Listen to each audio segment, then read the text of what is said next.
Innalhamdulillah wassalatu wassalamu ala Rasulillah wa ala alihi wa sahbihi wa mawala wa ba'd. Qala rahimahullah, qala Ibnu Hisham wa qawli wa akhawatihima aradtu bihi asma' al-jihad as-sitt wa awal wa dun wa nahwahun. Dan ucapanku di dalam matan menyatakan wa akhawatihima, qablu wa ba'du wa akhawatihima. Apa makna akhawatihima? Saudara-saudaranya. Yang dimaksud saudara-saudaranya qablu wa ba'du adalah asma al-jihad, nama-nama arah, depan, belakang, samping, amama, wara'a. Nah, demikian pula awal, dun, itu semua sama keadaannya seperti qabla wa ba'd. Jadi kapan semua ini dalam keadaan mabni ala dhamm? Mata semua ini mabni ala dhamm kalau hudhif al-mudhaf wa yunwa ma'na.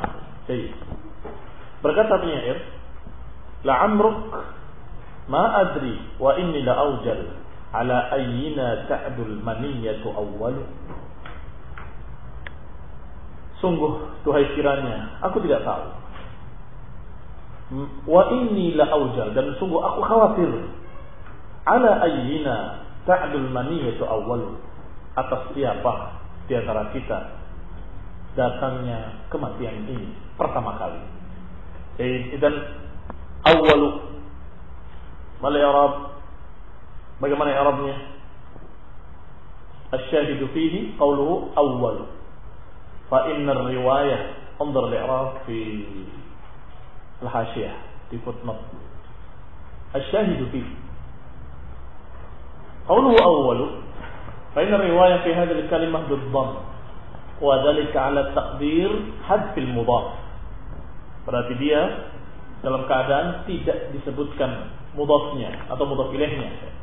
Wa niyah maknahu, tetapi meniatkan maknanya, bukan meniatkan lafaznya. Kama fi qira'ati sab'ah, sebagaimana dalam qira'ah sab'ah, lillahil amru min qablu wa min ba'du. Wa fi qawli Abi Najm yasil fatarata aqubba min tahtu aridun min alu, disebutkan di sini min tahtu. Harusnya ada min, dia tahti kan? Kenapa dia min tahtu? Karena tidak disebutkan idhafahnya, tapi diniatkan maknanya, maka dia mabni ala dhamm. Hadha huwa syahid. Wa qala akhar, kembali ke atas. Dan berkata penyair yang lain, idza ana lam ughman 'alaika wa lam yakun liqa'uka illa min wara'u. Kalau saya tidak percaya atau tidak dipercaya atasmu, wa lam yakun liqa'uka, kalau begitu tidaklah pertemuan kamu yakni denganku kecuali min wara'u, kecuali di belakang. Wara'u ayy hal yadhkar al-idhafah am mudhaf ilaih? Sesungguhnya dia dalam keadaan mudhaf, tetapi mudhaf ilaihnya mahdhuf, kecuali di belakang ini dan di belakang itu. Tetapi tidak disebutkan, tapi dinyatakan maknanya. Ini syahid dari sesuatu yang mabni ala dhamm karena dia mudhaf dalam keadaan tidak diniatkan, dalam keadaan tidak disebutkan idhofahnya, mudhaf ilaihnya, tetapi diniatkan maknanya. Dan makna bait syair ini adalah seorang yang bersahabat, tetapi dia menyatakan, kalau engkau tidak percaya kepadaku, tidak mau mempercayai atau mengkhawatirkan, akhirnya kamu tidak akan bisa bersahabat denganku, dan gak mungkin bertemu kecuali di belakang ini, di belakang itu. Ini sembunyi-sembunyi. Ini kalimat min wara'u dalam keadaan harusnya mahalnya majrur, sahih, fi mahalli jarrin bimadza, bimin. Dia di tempat majrur karena ada min, tetapi dia tetap dhammah karena ketika itu dia mabni min wara'u. Baik, kita masuk kepada yang mabni ala sukun. Walamma fariqtu min dzikril mabni, ala dhammi. Dzakartul mabni ala sukun. Setelah selesai kita bahas apa yang mabni ala dhamm, maka kita masuk terhadap pembahasan yang tentang mabni ala sukun. Wa masaltu lahu biman, dan aku contohkan seperti man dan kam. Taqulu, engkau katakan misalnya, ja'ani man qama wa ra'aitu man qama wa marartu biman qama. Ja'ani man qama, kaifa al-i'rab man? Ja'ani man qama. Man fa'ilun, fa'il maf'ul. Nah, karena dia fa'il, maka harusnya dia dalam keadaan mada? Marfu'. Tetapi dia karena mabni tetap sukun. Fi mahalli raf'in fa'il. Wa ra'aitu man qama. Baik, man mahalnya. Kaifa al-i'rab al-mahall? Maf'ul bi ra'aitu. Tetapi karena dia dalam keadaan mabni, maka mahalnya saja, tempatnya saja yang dalam keadaan mansub. Fi mahalli nasbin, tempatnya mansub, tapi dianya tetap sukun, tidak berubah-ubah. Demikian pula marartu biman qama, aku melewati man qama dengan biman qama, maka dia fi mahal jarrin, di tempat jar, tapi tidak bisa kasrah karena dia dalam keadaan mabni, maka tetap biman qama. Fatajid man mulazamatan lisukun, maka engkau lihat man dalam 3 keadaan: dalam keadaan nasab, dalam keadaan jar, dalam keadaan marfu', tetap dia sukun. Bil ahwali salasah, dalam ketiga-tiga tempat. Wa kadza taqul, demikian pula engkau katakan misalnya pada kam maluk, kam abdan malakta, wa bikam dirhamin ishtaraita. Perhatikan kam di sini. Yang pertama, kam maluk, berapa hartamu. Di kam di sini sesungguhnya dalam keadaan mubtada atau khabar, maluka sekian, khabar yang muqaddam, harusnya marfu'. Iya kan? Tempatnya tempat rafa', tetapi dia tetap sukun karena mabni. Maka i'rabnya dia mabniun ala sukun fi mahalli raf'in. Yang kedua, wa kam 'abdan malakta, berapa budak yang kau miliki. Di sini kam ini membicarakan tentang budak, sedangkan budaknya dalam keadaan mansub, berarti tempat dia adalah tempat nasab. Tetapi karena mabni dia tetap sukun, maka bagaimana i'rabnya? Mabniun 'ala sukun fi mahalli nasbin. Demikian pula yang ketiga, wa bikam, ada ba di sini. Wa bikam, dengan berapa dirhamin ishtaraita, dengan berapa dirham kau beli. Maka di sini kam fi mahalli jar, karena ada min, harusnya dia kasrah, harusnya dia majrur, tetapi karena mabni ala sukun, maka i'rabnya tetap kita katakan mabniun ala sukun fi mahalli jarrin. Nah, wahakadha. Dan demikianlah engkau lihat bahwa kalimat kam fi ahwali thalatha, di dalam 3 keadaan tetap sukun. Bil misalil awal fi mawdi' raf'in bil ibtida'.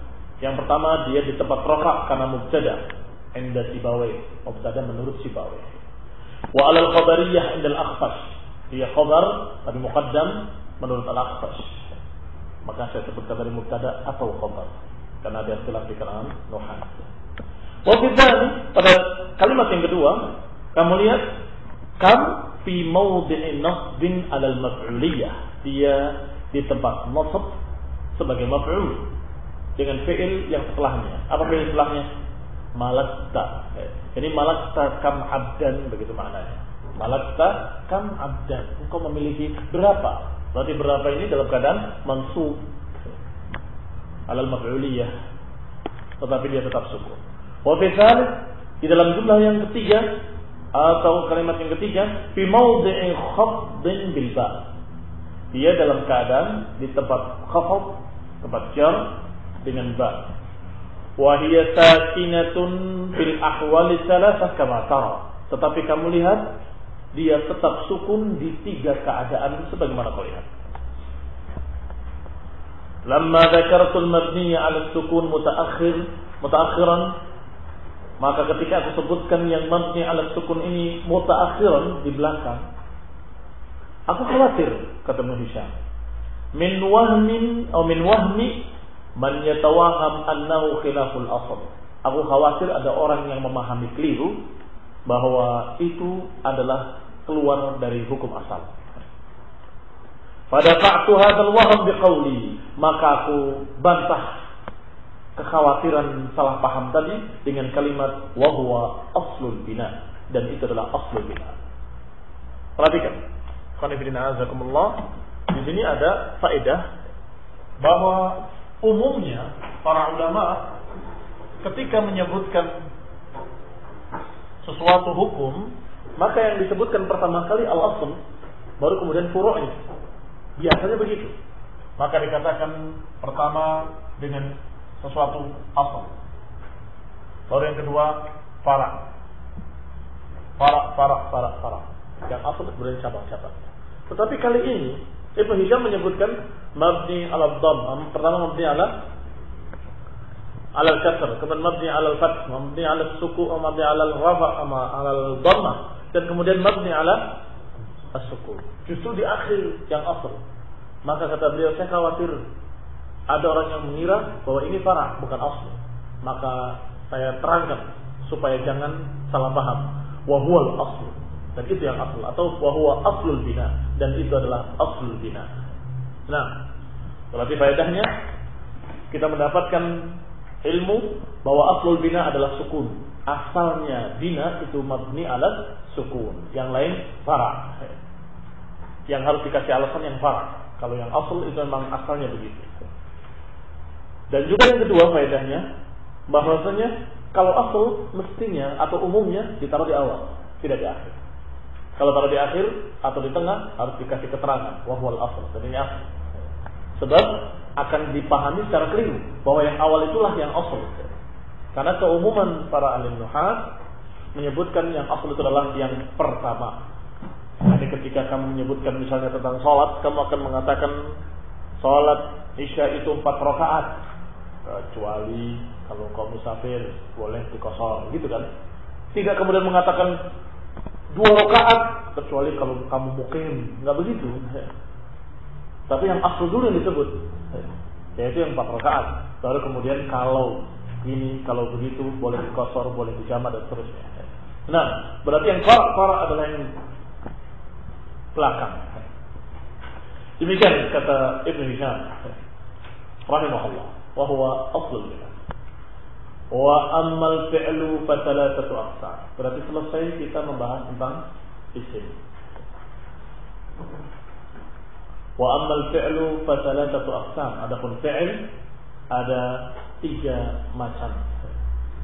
Madhi wa yu'raf bi ta'i at-ta'nis as-sakinah wa bina'u 'ala al-fath qadaraba illa ma'a wawil jama'ah fayudam qadarahu aw al-dhamir al-marfu' al-mutaharrik fayusakkan qadarabtu wa minhu ni'ma wa bi'sa wa 'asa wa laysa fil asah.